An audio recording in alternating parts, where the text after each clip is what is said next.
with other discounts or promotions. Prices may vary. Imagine finding your dream home and moving in right away. No waiting to sell your old place first. Sounds perfect, right? That's exactly what Orchard's Move First, Sell Later program lets you do. Buy your new home now and sell the old one later. Here's how it works. Orchard gives you cash so you can buy and move into your new home first, on your timeline. No waiting, no showings, no double moves.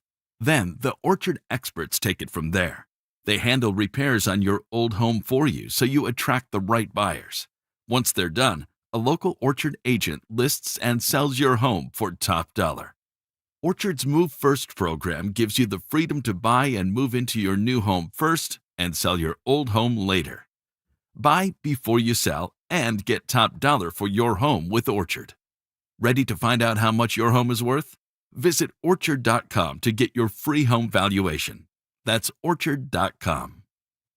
Dan Jacobs with 303 Law 4040. Hey, I got a real cool story I wanted to share with you. Many years ago, my lovely wife Kimberly wrote down a prayer that said, God, make me a lighthouse so I can be a light to others when they're in a dark place. She filed that card away both in her heart and her prayer box. And then about 3 years ago, I asked my wife to leave her job in corporate America and come help me open up 303 Law 4040. And she absolutely loves it. She really feels like helping other people when they are hurting and don't know what to do is her calling. So here's the really cool part. A few weeks ago, a client came in to pick up a check and said to Kim, I really want to thank you. You were a lighthouse to me when I was in a dark place. It gave me chills when Kim told me that. If you've been hurt in an accident, it really is our honor to help you in your time of need. Call us anytime at 303 Law 4040, where you always get to speak directly with me or my lovely wife, Kimberly. That's 303 Law 4040. Go ahead, save that number in your phone. You never know when you're going to need it. It's 303 Law 4040. Who wants the lowest rate for life? I do. Everyone does, but it's only U.S. Mortgages. Lock in a low rate today, and if rates fall in the future, we will redo your loan and lower your rate without any lender fees, including the appraisal. There's no limit to the number of times you can do this. Always have the lowest rate for life. Get our 475 5-year fixed rate, 5.89 APR. Call 303-LOW-RATE or online at usmloan.com. All loans subject to approval and change. See website for complete details. License number 392126. Whatever you're looking for when you head out into the wild, keep an open mind. Sometimes the real treasure is the journey itself. Sure enough, there's treasure out there. Sometimes it's something you didn't expect to find. And more often than not, it's as simple as the memories you make. Make some memories of your own with a new vehicle from Corwin Toyota. Family driven for over 100 years. The Crohn's and Colitis Foundation has been at the forefront of inflammatory bowel disease research and care for over 50 years. Learn more about research, education, and support at Crohn'sColitisFoundation.org. KKFN and KKFN HD1 Longmont, Denver. You're listening to Denver Sports 104.3 The Fan. Welcome to Denver Sports Tonight, taking a look at the biggest stories in Denver sports. From your online home for the best opinions and information on the Broncos, Nuggets, Avalanche, Rockies, and more, DenverSports.com.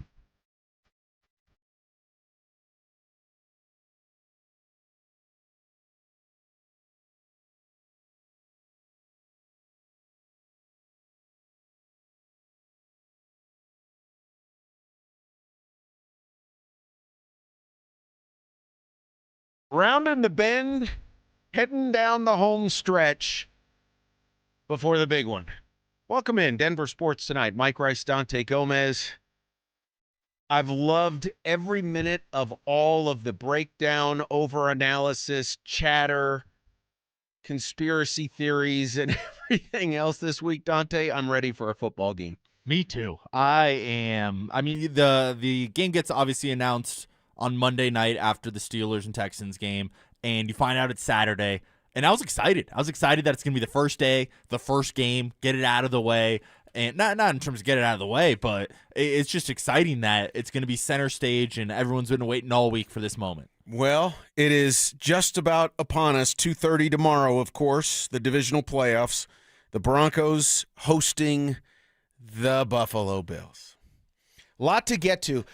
Interesting, Dante. What did this open up as Buffalo by 1.5 when the line started, and it's kind of flip-flopped 1.5 points to either team depending on where the money's coming in at any given time. Exactly. It's basically been a pick'em all week, though. Neither team's getting crazy juice on the money line, money line is just straight up to win the game. So Vegas is expecting it to be a good game. I think the national media is expecting it to be a good game. I think everyone in Denver is expecting it to be a good game. Maybe they're hoping it's not a good game. Maybe they're hoping it's a Broncos blowout win here, but I think we're going to get a really good one, maybe an all-timer, maybe overtime, something like that, but I'm excited for it. And as far as the spread goes, I've been really tired of the narrative because it was technically Buffalo -1.5 to start for the first maybe 2 days of the week.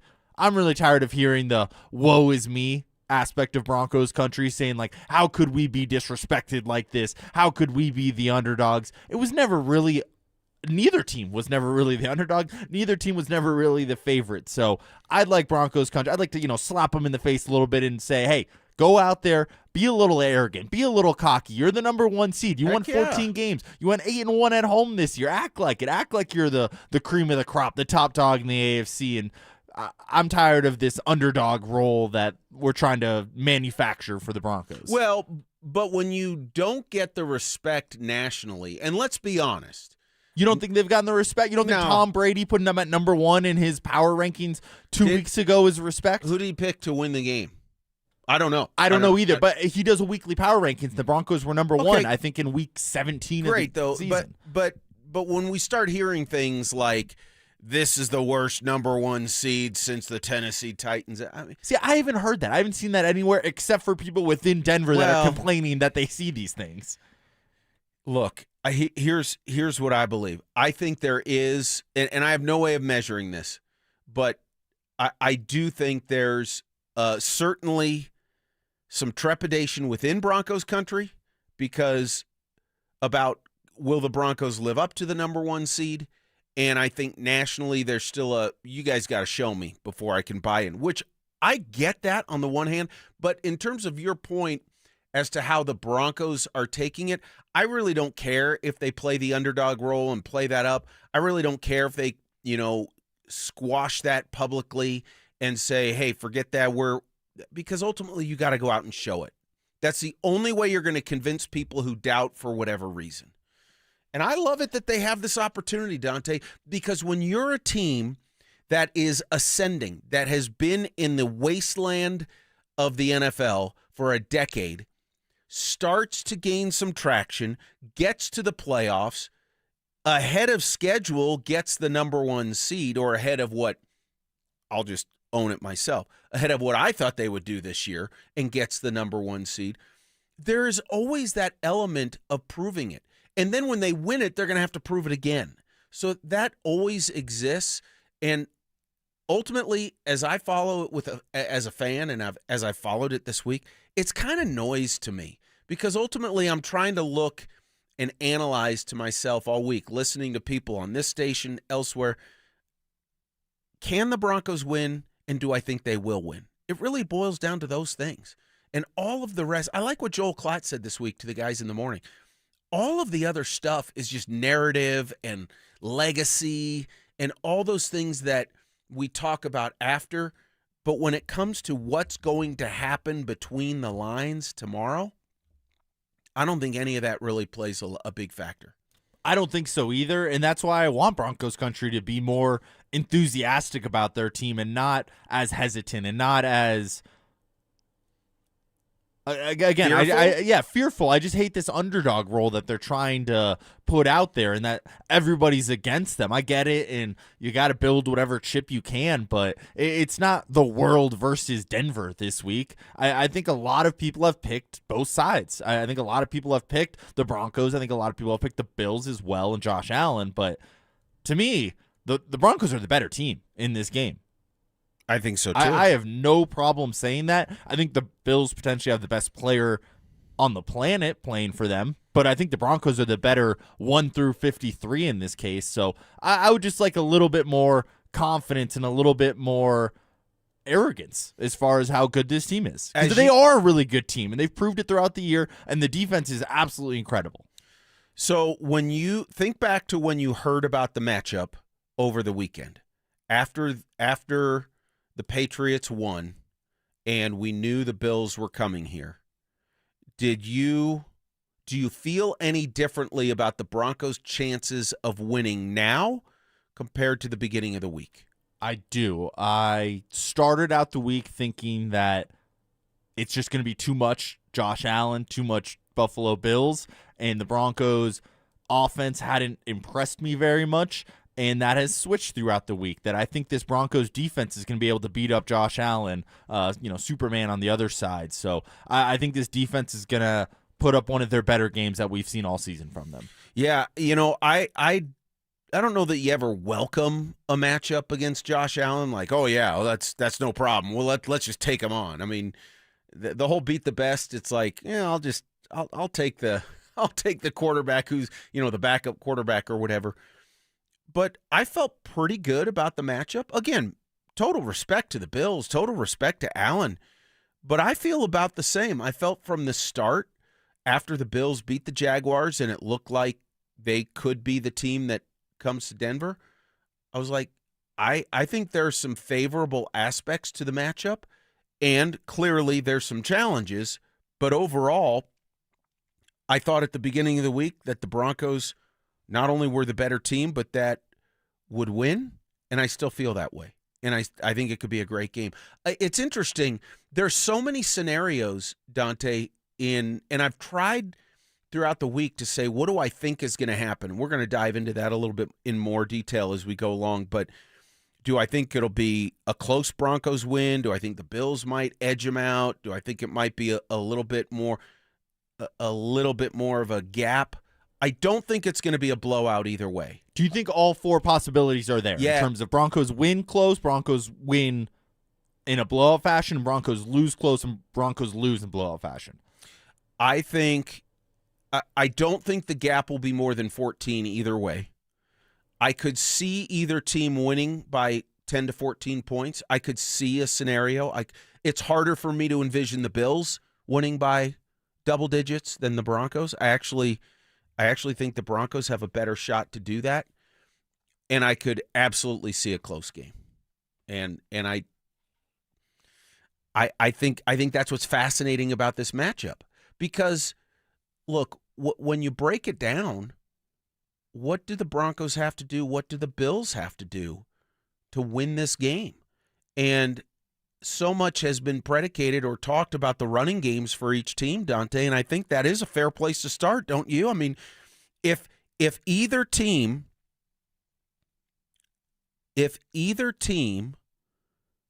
runs the ball particularly well, they're going to have a really good shot to win.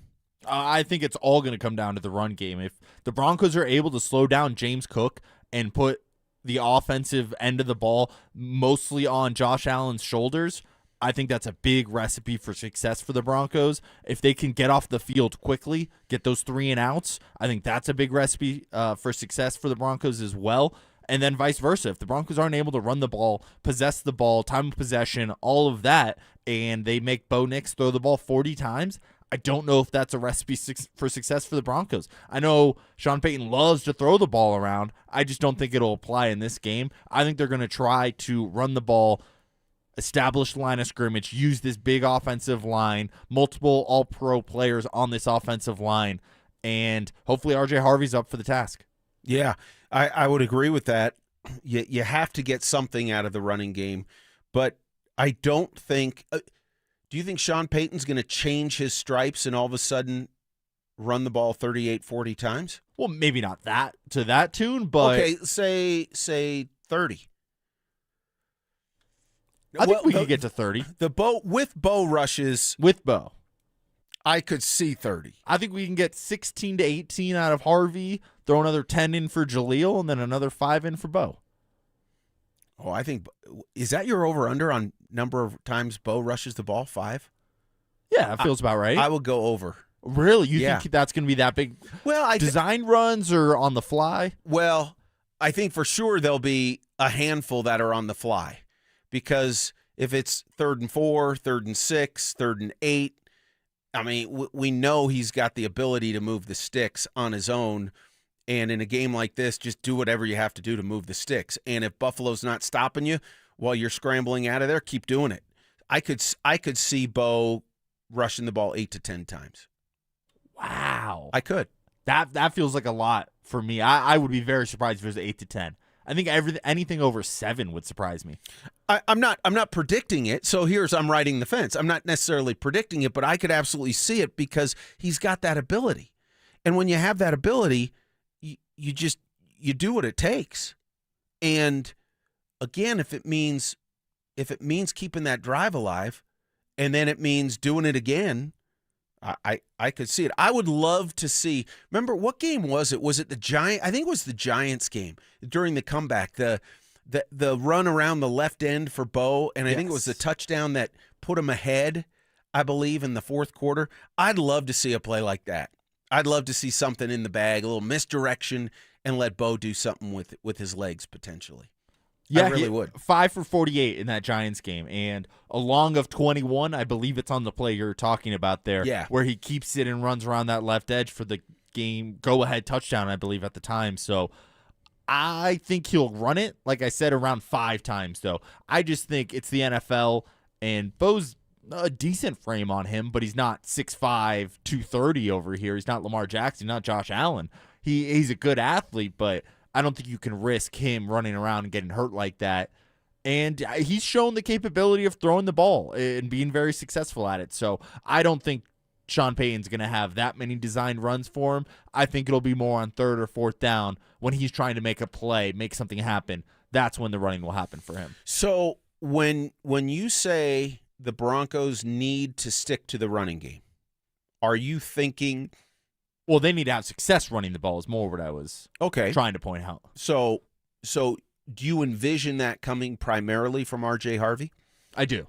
I think Jaleel, like I said, will get 5 to 8 carries in there as well. I don't think we had Mike Kliss on the show earlier, and he mentioned this about not overexposing Jaleel and the diminishing returns you can get from Jaleel if you stick him out there too often and too many times. So I imagine it'll be in that 5 to 10 area as far as carries and touches, but I think R.J. Harvey's going to get 20-plus touches in terms of running the ball and receiving the ball. I think he's going to be a big part of the game plan. Hopefully he's got fresh legs, too. He's a rookie, and he wasn't taking a bulk of the amount of snaps early in the year, so hopefully he's a little fresher than everybody else out there on the field. Yeah, I want to flip it around.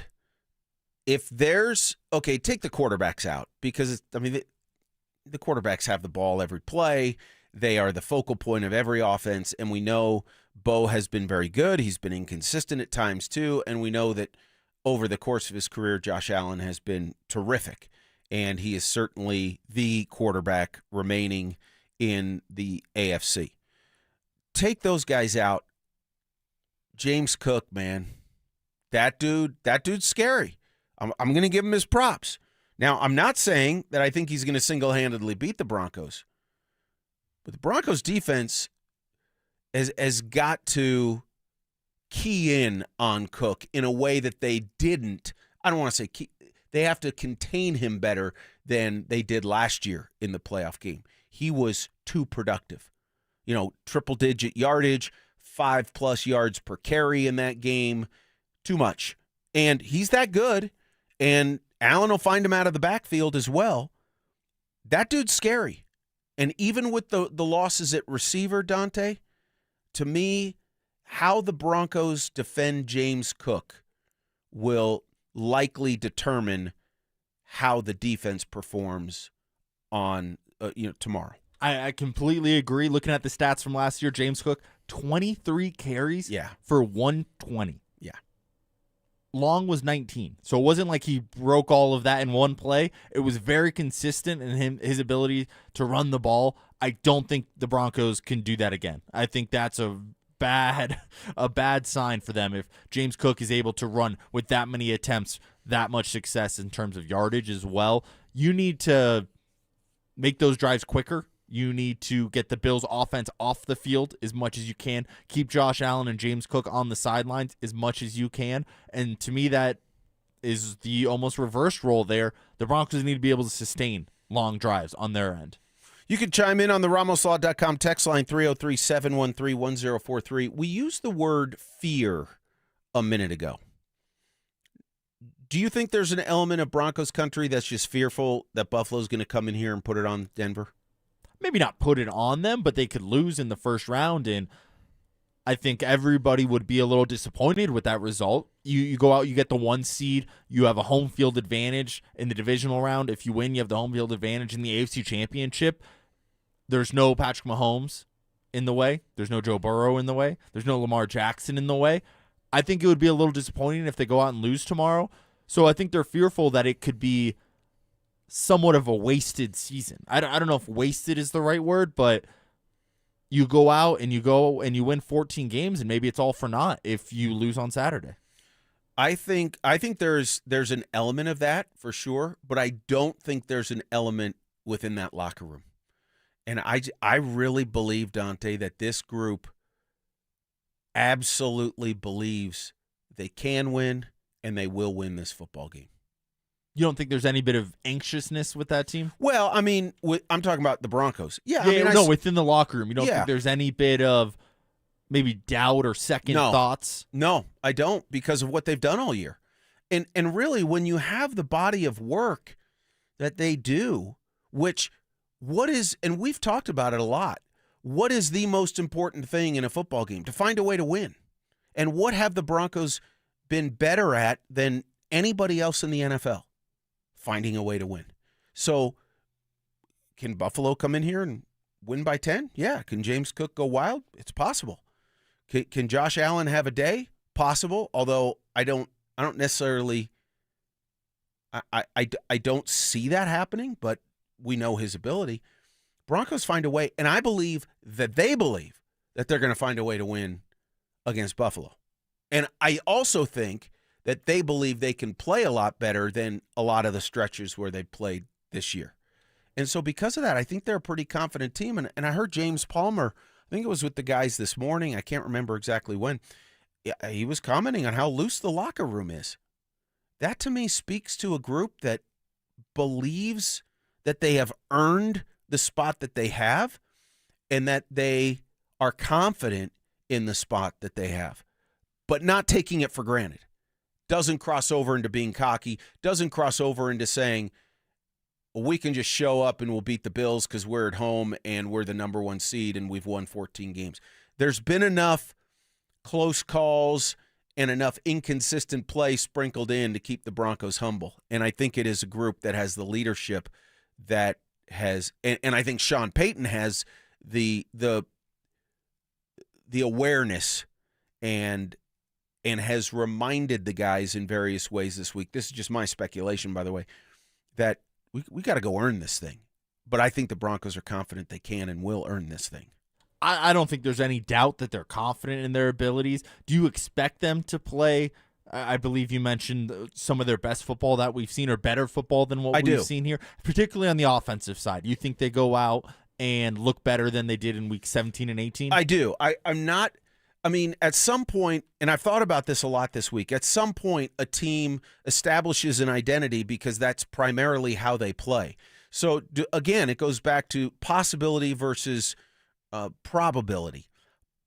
Can the Broncos, is it possible that they go out and play their best offensive game of the year and they are in rhythm and Sean is calling plays and Bo is executing and guys are getting open and the offensive line is blowing holes and against a ragged run defense? Absolutely.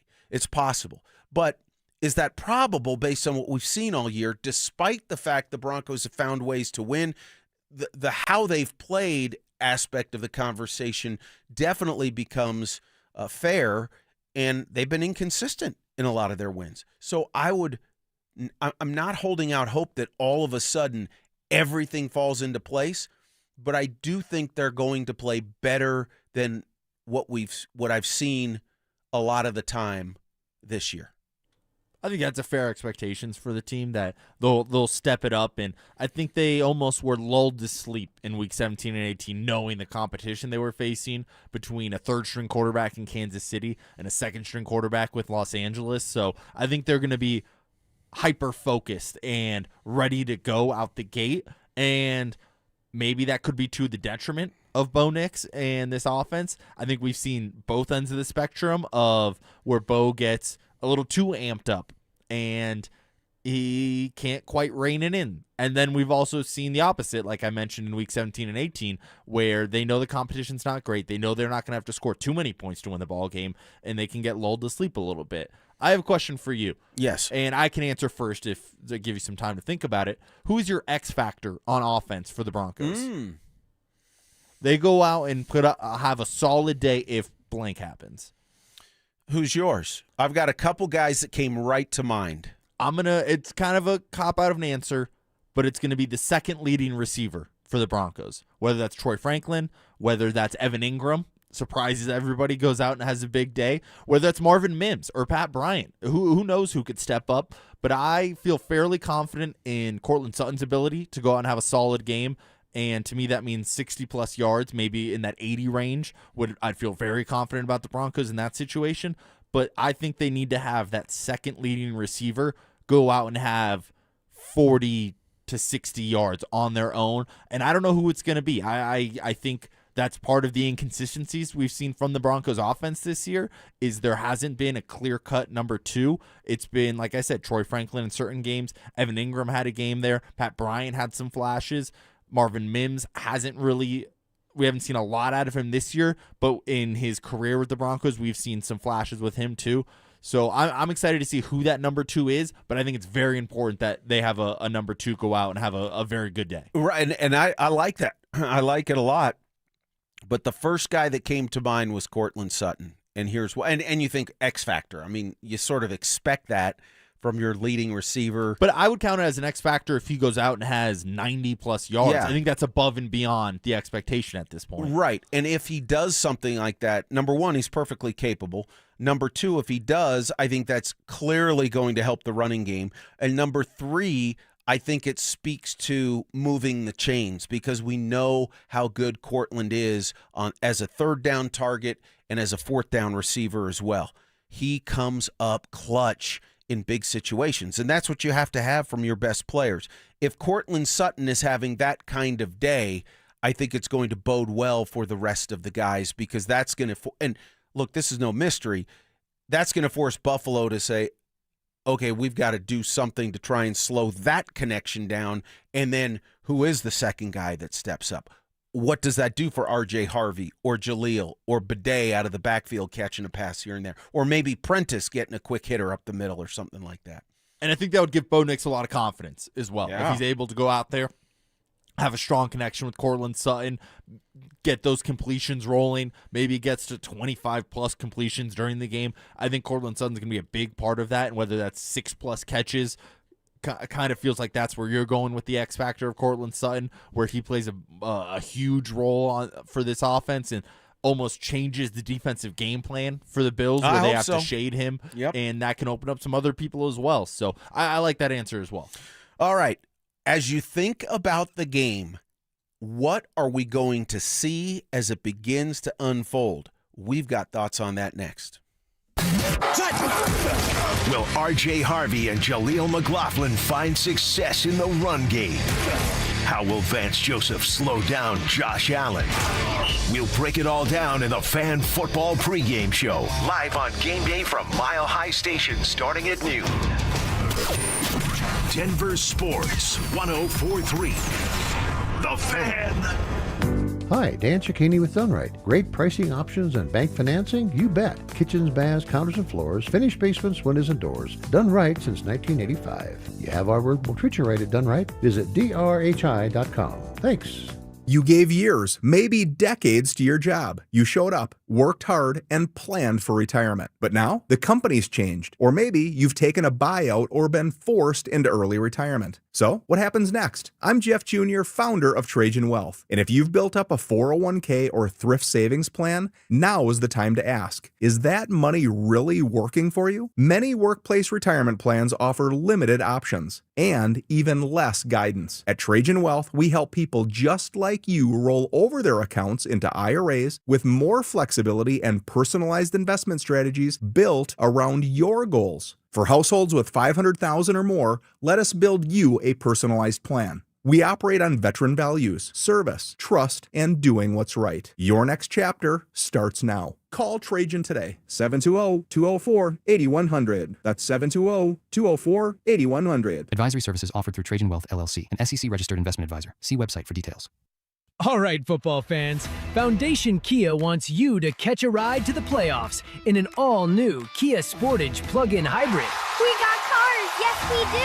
With all-wheel drive, bold style, and smart tech that reads the field, this SUV is built for the mile high. Woohoo! Go Gridiron! Go big savings! Go Foundation! See us in Wheat Ridge or visit foundationkia.com and catch a ride. Hey, the cold weather is here. Stoke here from my friends at ROX Rocks Heating and Air. Has another company told you that you need a new furnace? Time to throw in the challenge flag. Rocks Heating and Air offers no obligation, free second opinions. And don't forget about heat pump rebates. They've never been better. Up to $13,500 only at ROX Rocks Heating and Air. Now play that G. HVAC service, installation, repair. ROX Rocks Heating and Air. When you've been hit by an 18-wheeler, there's 3 things you need to do. First, call the police and get medical care. Second, don't talk to the insurance company alone. And third, call the truck crash lawyers at Berg Simpson Law Firm. Berg Simpson has 50 years of experience holding them accountable and over $50 million recovered after truck crashes. Call Berg Simpson today and let us fight for you so you can focus on healing. If you've been injured, call Berg Simpson for free now at 303-790-2525. BergSimpson.com. Good lawyers changing lives. Texting enrolls you into recurring automated text messages. Consent not required to purchase. Message and data rates may apply. Man, I love seeing the old gang at these reunions. Did you see Brian? He's in better shape than he was 25 years ago. How is that even possible? Yep, I ran into him a few weeks ago and had to ask. He told me he started taking Nugenix Total T2. The testosterone booster? Yeah, but it's way more than that now. It also skyrockets your nitric oxide in as little as 3 hours. I started taking it right away and I'm already seeing results. I was wondering what you were doing. You seriously crushed me in that pickup game last week. Yep, after 40, energy, strength, drive, it all starts going downhill. But with T2, I feel like my old self again. Stronger, leaner, and my energy is way up. My wife even noticed a difference. They're giving out complimentary bottles right now. Just send them a text. Text TAP to 215-215 for your complimentary bottle of new Nugenix Total T2. Text now and you'll also get a free bottle of Nugenix Thermo X, our most powerful fat incinerator. That's TAP to 215-215. These statements have not been evaluated by the FDA. Product not intended to diagnose, treat, cure, or prevent any disease. I lost 60 pounds with soda and the weight came off naturally. The biggest difference was having my own nutritionist, someone I could text anytime with questions. SodaWeightLoss.com. They deliver fast, easy, convenient weight loss with no hunger, no guesswork, and clients routinely look and feel 10 years younger. That's why they have nearly 9,000 positive Google reviews and thousands of before and after photos to prove it. And right now, join Soda and your partner joins for free. Go to SodaWeightLoss.com. That's SOTA weightloss.com. Soda Weight Loss is, say it with me, state of the art. Matthews Fine Watches and Jewelry is Colorado's largest watch repair center. Hi, I'm Scott Matthew. We service all major brands, factory authorized for Tag Heuer, Cartier, Omega, Breitling, Panerai, and IWC. We service Rolex and many more. Our on-site watchmakers are Wolfstep, SADA, and CW21 Swiss certified. With up-to-date factory training, our watchmakers can handle any of your watch repair needs. Matthews, we have time for you. Matthews Fine Watches and Jewelry in the Highlands Ranch Town Center and online at MatthewsFineWatches.com. Hey Broncos country, it's Terrell Davis here. It's a new year. It's time to work on a new you. At Fitness Gallery, we have deals everywhere, up to 50% off. Visit one of Fitness Gallery's 7 convenient locations from Colorado Springs to Fort Collins. We have you covered. It's Denver Sports Tonight on Denver Sports Station 104.3 The Fan.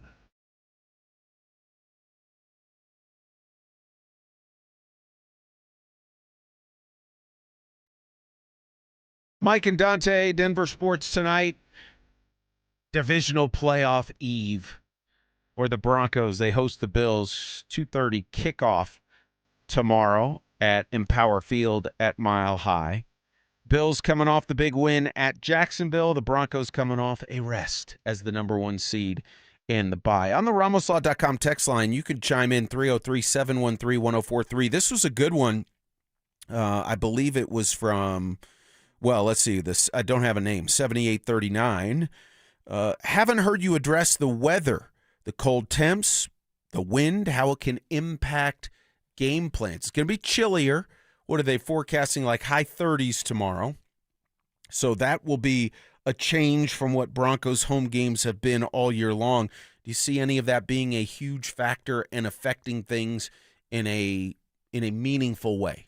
I don't. I think both teams are in cold weather cities, windy cities as well. So I think they're both equipped for it. And Josh Allen throws the heck out of that ball to the point where wind will be a very small factor, I think, in terms of throwing the ball for both sides. Bo has a very strong arm as well. I think we've seen that throughout his 2 years here in Denver. So I don't think the wind or the cold will be too much of a factor. Right, and Allen, with his time at Wyoming, has dealt with the elevation himself. He's dealt with windy conditions, probably more up there than down here in the Denver area. All right, Dante, if I were to say to you, the game is kicking off, what do you think the early style will be from each team offensively? I think it'll be fairly conservative. I think the Broncos are going to lean on their defense early in the game specifically. If Josh Allen's able to go score early, that could change everything. To me, that's the biggest X factor, let's call it, overarching early in the game, that first half, is if the Bills are able to put up a touchdown in the first quarter, maybe 2 touchdowns in the first half. I think that's going to change everything because, to me, Sean Payton would like to run the ball and slow this offense down, go for 10 plays, 7-minute drives, 8-minute drives, something like that we saw against the Raiders the second time around. I think that's ideally how they would like to go about it. But if you have kind of a fire under your butt and Josh Allen scoring points and you feel like you need to keep up, I think that's when we see Bo Nix fully, let's call it, unleashed. And that's when we can maybe get to Bo Nix throwing for 40 attempts, something like that. But as long as it's a close, tight game and the Broncos defense is holding up and doing their job, I expect it to be a very conservative, run the ball, punt the ball a lot throughout the game as well. See, I see the start of the game differently. I really do. I see both teams coming out and opening it up a little bit, at least a little bit. And here's why I say that. I mean, the Bills know what the Broncos have done defensively. They've just been very good. For the most part, very consistent. They've been gashed here and there for sure. They've given up some yards on the ground. They've given up some drives. Haven't given up a ton of points, but they've been had at times, and yet you look at the body of work and you say that's one of the best defenses in the NFL. Maybe the second, maybe the third. And I think that Josh Allen is going to take some shots, meaning attempt to throw down the field a little bit early in that game. To loosen things up and provide a little bit of an unpredictable start for the Bills. And I actually, when I think about what the Broncos will do offensively to start the game, I reminded myself this week to listen to Sean Payton very carefully because a lot of times Sean just tells you exactly what he's thinking. And not that he's going to give away the game plan. I don't mean that. But when he talked yesterday about play calling, and I know Zach and Phil dove into it, the guys in the morning did as well. But what I heard him use the word daring. You have to be daring, but not reckless.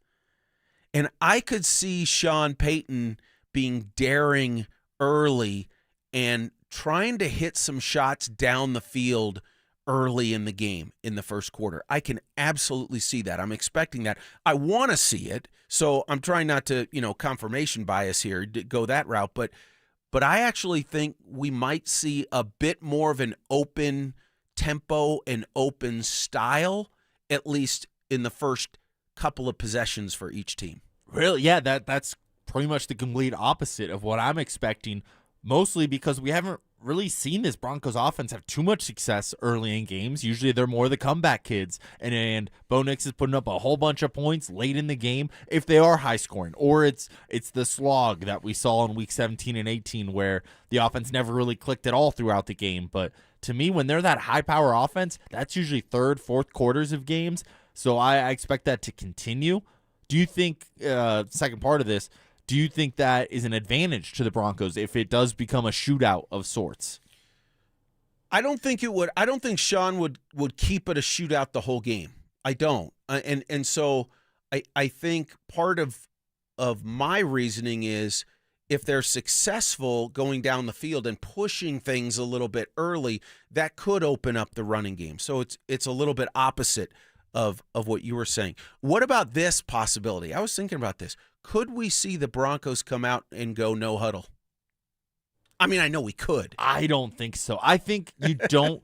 I think we saw the mistake that the Jaguars made last week with Liam Cohen trying to have Trevor Lawrence out-duel Josh Allen, and that's not how you win games against the Bills. To me, you have to almost go the opposite way of lean on your defense, and we've seen the Chiefs do that historically when they play the Patriots. It's the Chiefs are still running the ball. I know Patrick Mahomes gets a lot of credit for those wins, but there's a strong run game that he had in a lot of those games. It's a lot of possessionary drives down the field too, where it is third and 3 and they're throwing to Travis Kelce. It's 3rd and 4 again, and they're getting little hitters here and there.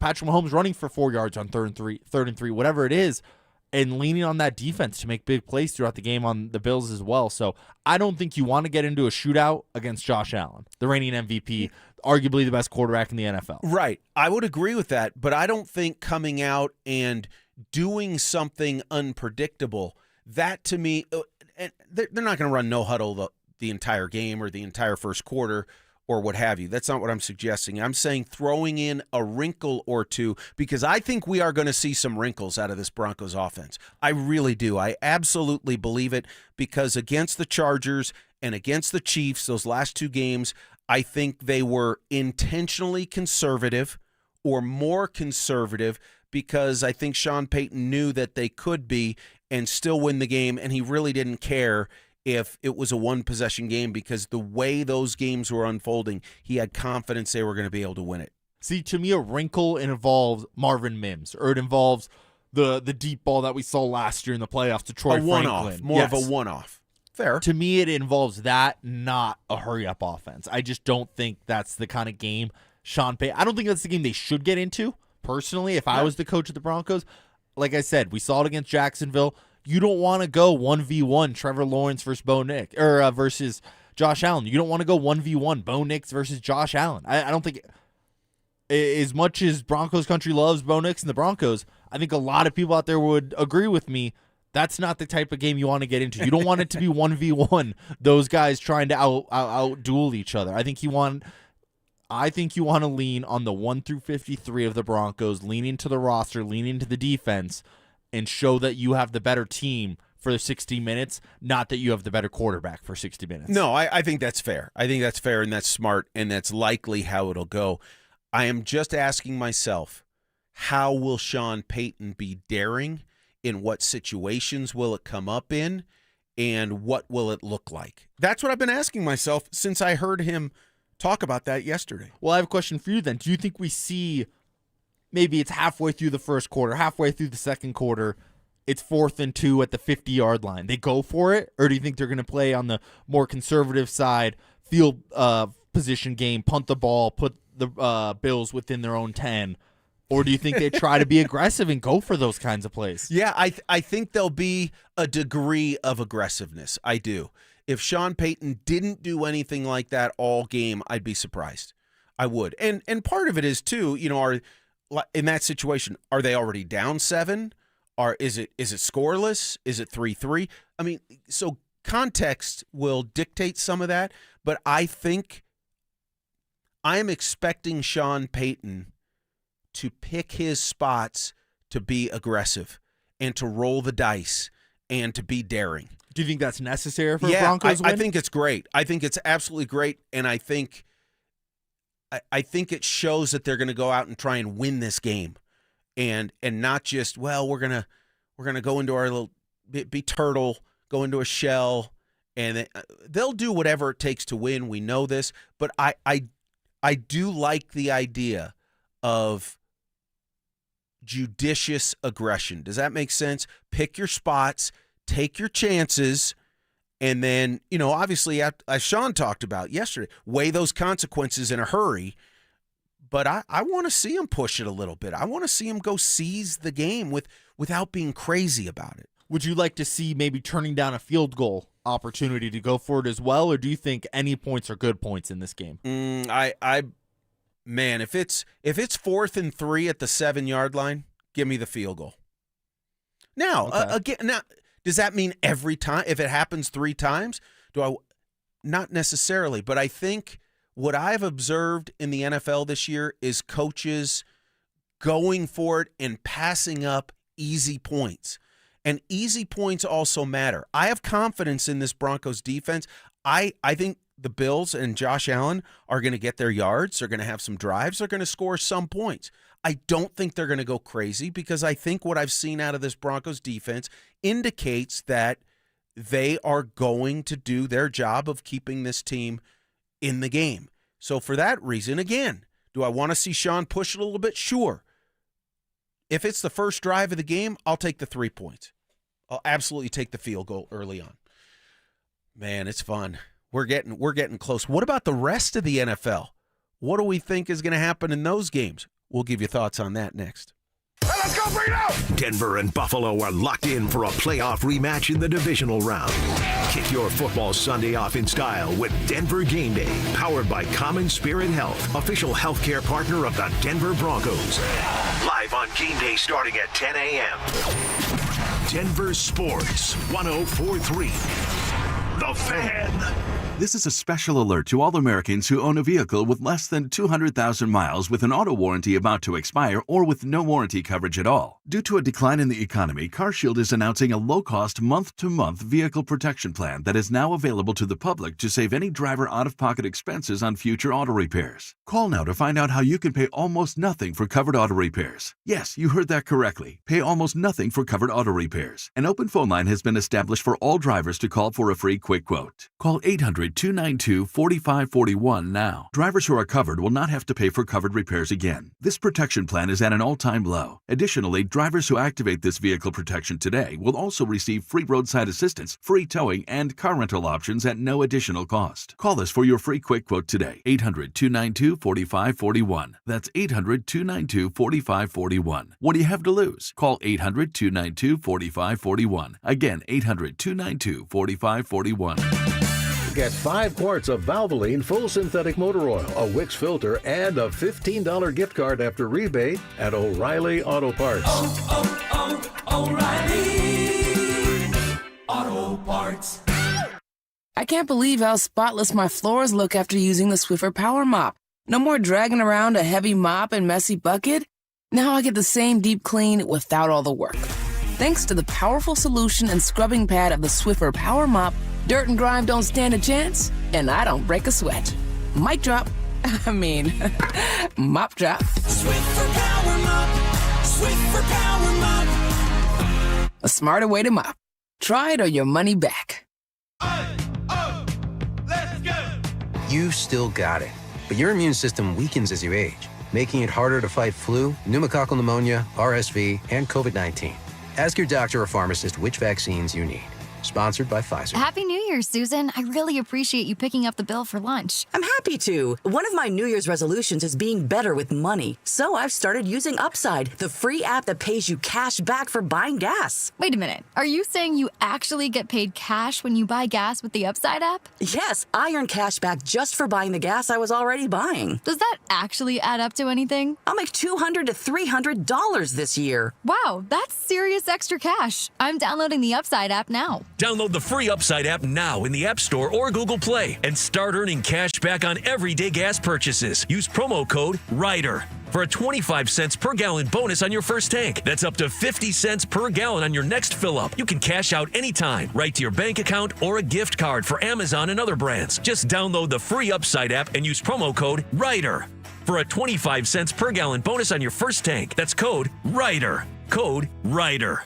Offers vary by user and location. Go to upside.com for terms and conditions. Are you worrying about those upcoming credit card bills after the holidays? If you're a homeowner, there's no better time than now to call American Financing and wipe out that debt. Eliminate the stress and set yourself up for a strong 2026. The Fed dropped rates for the 4th time in December, guys. American Financing can help you access that equity in your home at an interest rate in the low 5s. You heard that right, in the low 5s. That's a much lower rate than the average 20% or more credit card rate. American Financing is saving their customers an average of $800 a month. Guys, that's like a $10,000 raise to start the new year. There are no upfront fees and no obligation to see how much you can save. And they are closing some in as fast as 10 days and even delaying 2 mortgage payments. Call American Financing, Colorado's home for home loans, at 303-695-7000. That's 303-695-7000, or visit them online at AmericanFinancing.net. NMLS 182334 and MLSConsumerAccess.org. APR for rates in the 5 start at 6.196% for well-qualified buyers. Call 303-695-7000 for details about credit costs and terms. Men, the new year is here, and if you're like many of us, you're ready to improve your health. But if you're feeling low energy, not sleeping well, or not seeing results in the gym, keeping that resolution can be tough. This is Jeff for the Rocky Mountain Men's Clinic, and if those symptoms sound familiar, we can likely help. They often point to low testosterone, and treating low T is what we do. But this year, we're also helping men go further with 4 targeted body composition plans featuring growth hormone peptides, NAD+, GLP-1s, PDA, and more, designed to boost energy, support metabolism, enhance recovery, and accelerate fat loss. With our low T treatments combined with our body composition programs, most men notice real improvements: more energy, better focus, improved sleep, stronger workouts, and often a renewed sex drive as well. So call us. Your initial visit is just $99 and includes blood work and a medical consult. And if you start on treatment the same day, your visit is free. Call 720-440-7900 or visit RockyMountainMen'sClinic.com. Featured therapies are compounded and have not been evaluated nor approved by the FDA. Provider prescription required. See website for details. This segment on 104.3 The Fan is brought to you by ROX Rocks Heating and Air. Stay up to date on the Broncos with our 9 News Broncos insider, Mike Kliss. Presented by Fitness Gallery. Hear the latest from every practice and every game every single week during football season. Denver Sports 104.3 The Fan. Denver Sports Station 104.3 The Fan presents Denver Sports Tonight. Mike and Dante on this divisional playoff eve. 4 games this weekend to get to the conference championship matchups. RamosLaw.com text line from the 3603. I've got 1 vote, Dante. Hurry up for the first drive is absolutely the move. Go down, score 7 quick, play defense, get him off the field, meaning Allen. Then you got a shot at 14-0 in the first quarter. You take it all day. I would love to see the Broncos go hurry up on the first drive. I would. Do something different. I mean, if it works and you go up 7-0, 14-0, great. But I just think what if you go 3 and out? That's what worries me, of going that quickly out, and then you turn into the Chip Kelly offense of the Bills have an incredible record. Zach shared it on today's drive. Yeah. When they possess the ball for 33 minutes or more, there's something like 11-2. So that's the mark you really need to make sure that they're not possessing the ball more than that. And I think a way to ensure that is by not going hurry-up offense. Okay. Do you want to predict how you think Sean might be daring? Yeah, like I said, I think it's a shot to Troy Franklin. Okay. It's a shot to Marvin Mims. So a little bit daring. Yes, I think it's more of the downfield passing, not the hurry-up offense. But the downfield passing, not to start the game, because that's what I think they're going to do. I think they could. I could think. Okay. Yeah, no. I'm not saying they're not going to throw the ball deep early. I just think it's going to be more deep balls than what we've seen. Trying to get you to come around a little. I just don't. I think they're going to try to eat up that play clock every single time. Well, and that's what we saw against the Chiefs and Chargers. We saw the ball control. We saw the 15-play drives, the 9-minute drives, the 8-minute drives, that kind of thing. And the Broncos were able to kind of grind out those wins and stay in line for that number 1 seed. All right. I think that real quick. I think that's how you put pressure on Josh Allen and the opposing offense is by you eating up that clock, scoring points, and then Josh Allen and that offense feels like, hey, we got to go out there and score points here. And you can put a little bit of pressure that way. The other way, to me, doesn't put pressure on Josh. The other way is he's like, all right, we're going to get a lot of possessions in this game. We don't necessarily have to score now. We just have to score throughout the game. Okay. I think you're overstating it, and I'd push back because, again, I'm not advocating hurry up like the whole first quarter or anything like that. It's just a wrinkle is I was hoping for. We'll see. All right, let's look at the other matchup. San Francisco at Seattle tomorrow night has become very interesting, Dante. The Seahawks are now listing quarterback Sam Darnold as questionable after he left practice on Thursday with an oblique injury, a left side injury. And this is a quote from McDonald from today. We're listing him as questionable, really optimistic he's going to be able to play. Right now we're going through all the protocol just out of caution to make sure we're ready to go. We'll test it out tomorrow and kind of make the final decision. But again, we're optimistic he's going to play. Then this part, if he doesn't, or at some point he doesn't, then Drew Lock is ready to go, and that's why Drew's here. He's doing a great job. I got to be honest, that if I'm a Seattle fan, I don't like the sound of that at all. No, absolutely not, especially after they had a bye week. It's not like he got beat up last week in the wild card round. He should be. You're hoping that your team comes in fully healthy into the divisional round in that case, so not ideal for Seahawks fans. Who do you, if you want me to go first, I will. Who do you like in this game given that development? Even with the development, I'm going to go the Seahawks. I think the injuries are too much for the 49ers at this point. And yes, Kyle Shanahan could outcoach Nick Sirianni, coach circles around Nick Sirianni. I don't necessarily think you can say the same for what he can do to McDonald up in Seattle. I think McDonald's a very good coach up there too. So I think the coaching is a more even. I still would take Kyle Shanahan over McDonald, but I think the roster and the defense is too much for Seattle. Also, you won't find a bigger Sam Darnold fan than myself, so I'm hoping he finally breaks Nice. through and gets his first postseason win. Yeah, I hope so too. I will stick with Seattle. This was kind of a no-brainer of a pick for me, but then this really did make me think with Kyle's record in the wild card and divisional round and all that. Made me think I will stick with the Seahawks to pull this out, even if Darnold is gimpy or banged up or bruised up and Locke has to play. They're coming off the rest and all of that. On Sunday, the early game, New England hosts Houston. I like the Texans in this. I really do. I love Drake May, but man, the Texans have shown they can handle good quarterbacks, veteran, young, talent, whatever. Give me the Texans to roll into the AFC title game. I'm going to go Patriots. I think it's just too much them playing at home. That home field crowd is going to be too much. And Drake May is a great quarterback. Mike Vrabel is not going to be afraid to match physicality with the Texans, too. So I like the Patriots at home. I could see that. Yep, that's a good pick. Finally, last two, Bears and Rams. Who you got? I'll go Rams. I think they're just the most well-rounded team in the playoffs. Yeah, me too. And the moment of truth, Dante. Do you want to go first? Or you want me? I can go first. Okay, who you got? Broncos or Bills, and the score? I got Broncos 27-20. Wait for it, though. Overtime win. I think it goes into overtime 20-20. We're very close. We get another sad Josh Allen losing in playoff overtime. I'm taking the Broncos 27-16. It's the score that came to me early in the week.